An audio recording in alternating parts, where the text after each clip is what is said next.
I'm a documentary filmmaker, documentary photographer, multimedia journalist, and a visual anthropologist based in the Philippines. I focus on visually documenting the climate's impacts, and I cover multimedia stories on the intersection of environmental issues with gender, with human rights, and indigenous issues. Buenos días, buenas tardes o buenas noches, dependiendo del uso horario en el que te encuentres. Hoy en Mirror Expat, el espejo del expatriado, nos ponemos en los zapatos de Kathleen Lei Limayo, fotógrafa y documentalista que se define también como antropóloga visual y activista. Welcome, Kathleen, for joining us as Mirror Expat. Yeah, thank you for having me. I'm curious about your background. How did you get into this job? Perhaps because of your family's influence, or maybe why are you so worried about others' people problems? Well, I think they're both. I got into this job firstly because my father was a big influence for me. He's also a videographer and a photographer. So I grew up, and he is a painter. So I grew up with a lot of photos and paintings at home.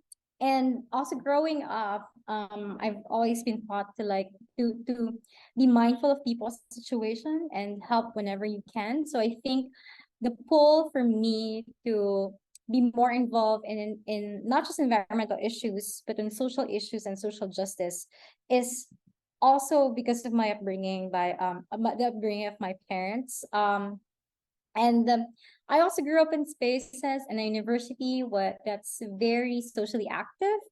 I have a lot of friends who are also activists, who are involved with a lot of community development and community work. So I think that combination is where I'm coming from, why I'm involved in this, in everything that I do.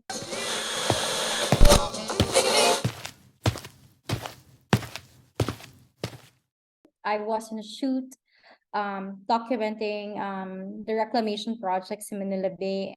I was covering a story on reclamation project, how that reclamation project, meaning how marine aggregates are being hauled in the seafloor and being turned into land, and how that's affecting fisherfolk communities. And Bataan is one of the communities that are affected by activities like these. Usually, do you work alone, or do you work with a team? Do you need to have a lot of pre-production?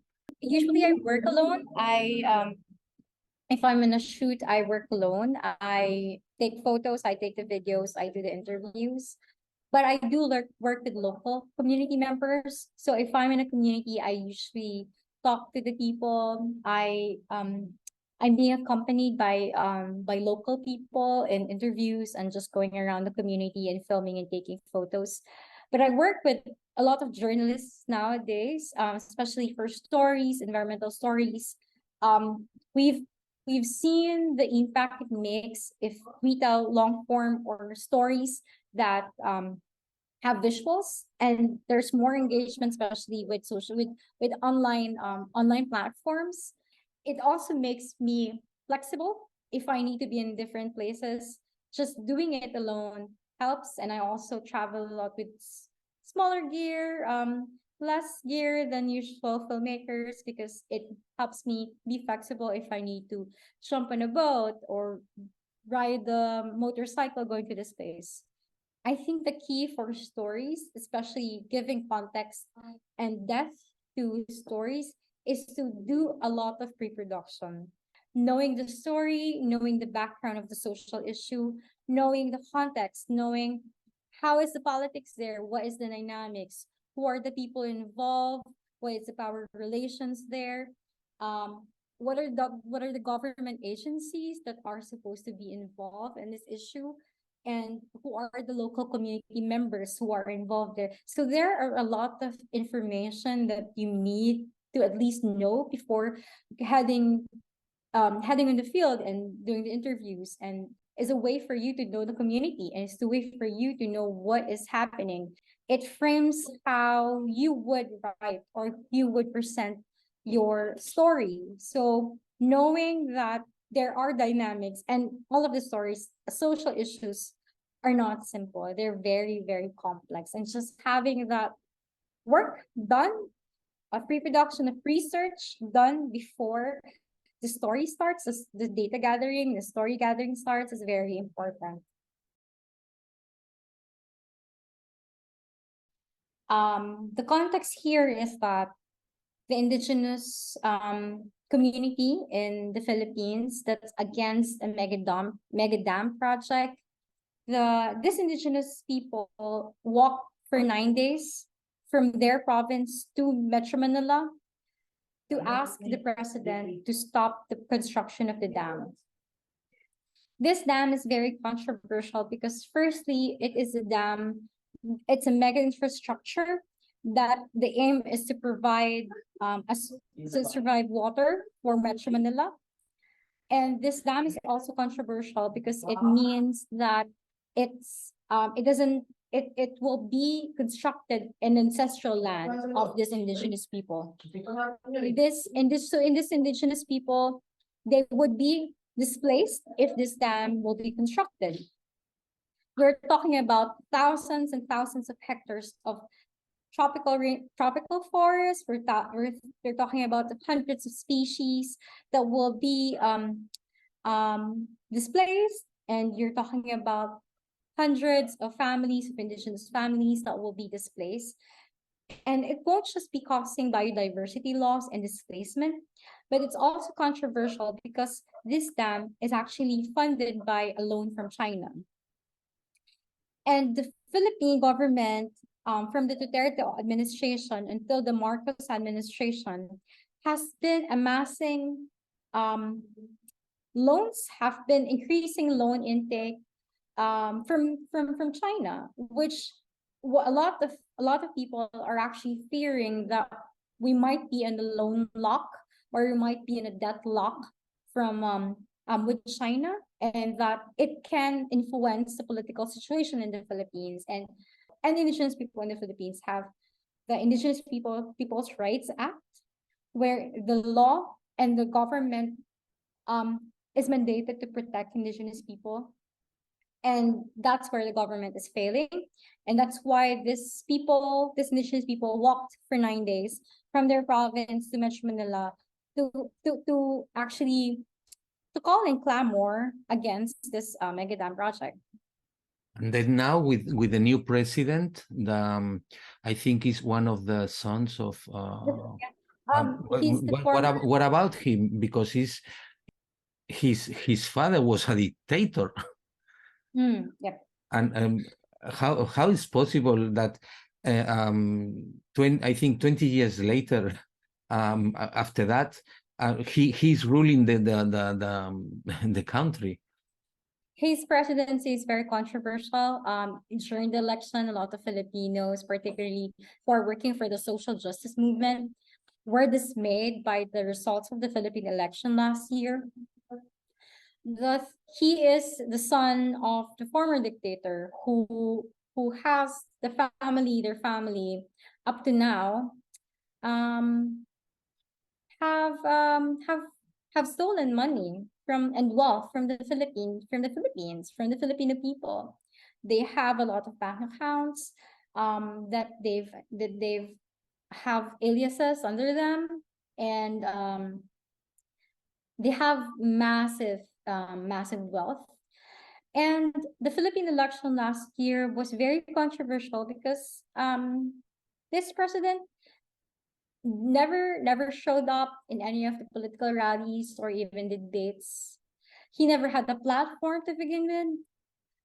He didn't have concrete plans when he was running as president. And so it is no surprise that he doesn't have a plan regarding this infrastructure development. For him, loaning is the best plan, continuing with the loans is the best plan, and that he never showed up during this whole walk by the indigenous people So the goal was for the indigenous people to meet him and to have a dialogue with him and convince him to stop this megaton project, but it never happened. He never showed up, and um, and he's the least president. He doesn't have a good track record for the environment either. So, not that I'm not surprised that he didn't show up and he didn't face them, because he doesn't have any platform or any plan for this country in any way.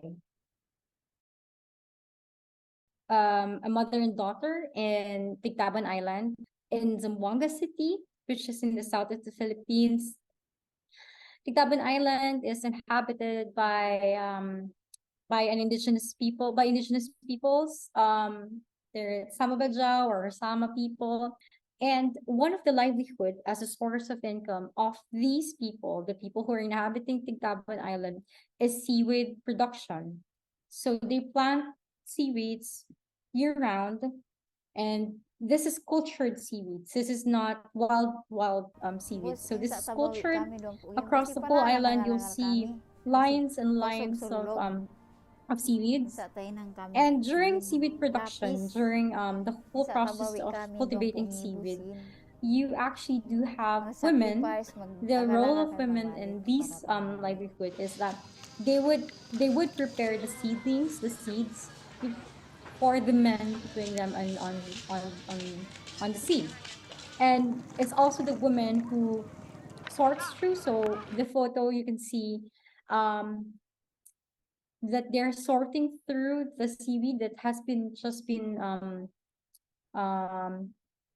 harvested. So they try to sort through which ones are good, which ones are not of good quality. And apart from that, they tie in the seeds so that can be brought for the next round of cultivation of the seaweed.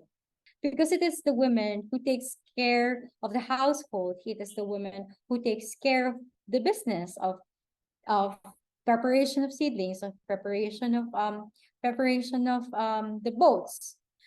And it is the woman who sells the fish. It would be the woman who runs the business side of the livelihood, selling and taking, like, counting or making sure that their things are profitable. You have received awards and scholarships for your works, photos, videos, and multimedia projects. For example, this multimedia documentary story about climate change impacts on the people of Tigtaban Island, and winner of the 2018 Cambridge Climate Frontline Program. Why did you choose them, the loud people, to tell their story? So I've chosen the Samabajao people, the people in the Tigtaban Island, as an example of climate impacts. The Philippines is an archipelago. We are at risk of slow onset impact of climate change, particularly sea level rise. It is projected that a lot of Filipinos will be affected by sea level rise in 2040 and 2050. And it's not just particularly coastal communities who are in small islands. So small island communities will pretty much be affected because they cannot move inland, and they usually experience flooding. Every time there's high tide now, they've experienced flooding. The houses are elevated, they're sloped houses, they're elevated from the ground because every time there is high tide, the water comes into the land. And this is the reality in the Philippines. Paminsan mangsangom na ginakasandalan. Pag may pinaniya na kaya, sabihin mo na sa balik pe, igal-agal, maskin pindi, nginom na siya tambal.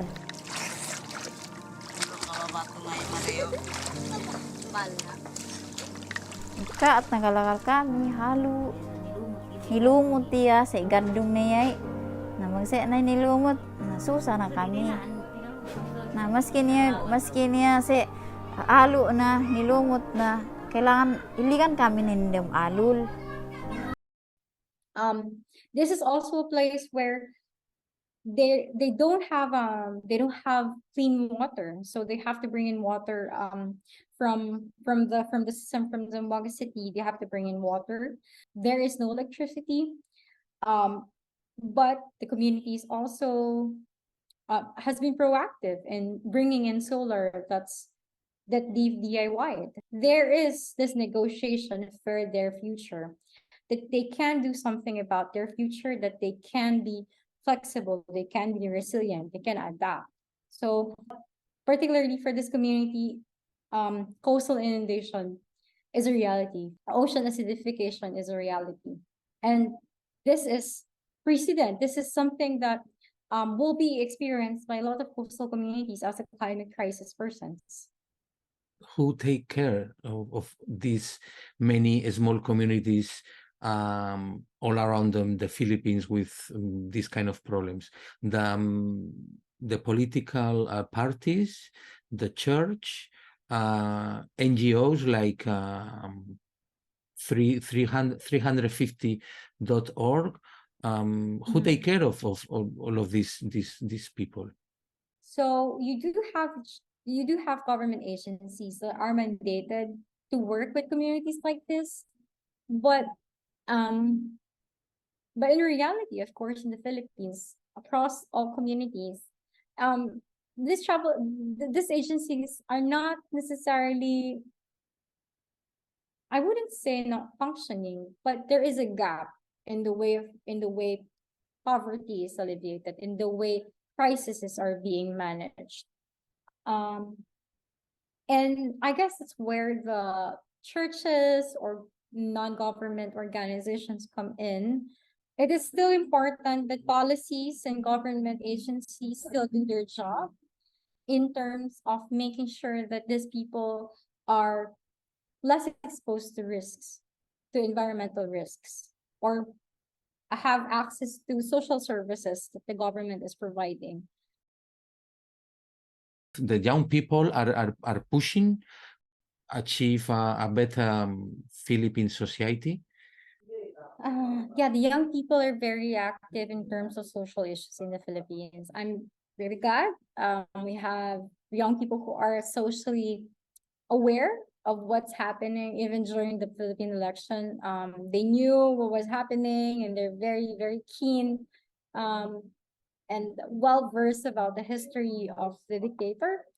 And I think for environmental issues, it's the same way. We have a lot of strikers from youth, from the youth sector, from universities, from schools, as young as like elementary students. They also already know what climate change is. They have more time, and like people who have work, they have time to spend and being a volunteer and being an activist.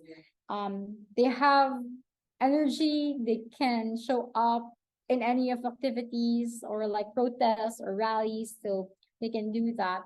Just also recognizing that social movements in the Philippines have a long history, and we're just bringing them into this whole long history of resistance, of social activism. And that also means it's an opportunity for older activists or older people who fight for social justice to pass on their knowledge to youth like these. And then, yeah, for finish, please give us some kind of message or idea to build a better world, a better future. I think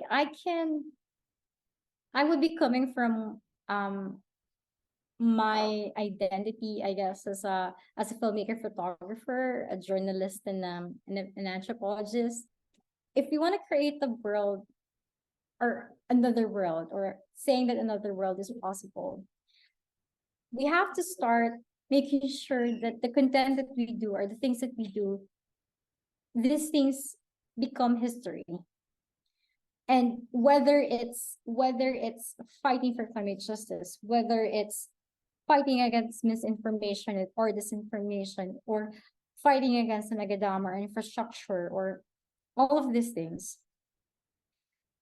it is the job of a person who wants to be involved and fight for social justice to know that their work matter, that what they do, if it's taking photos, taking videos, interviewing, writing, all of these things, this becomes part of history.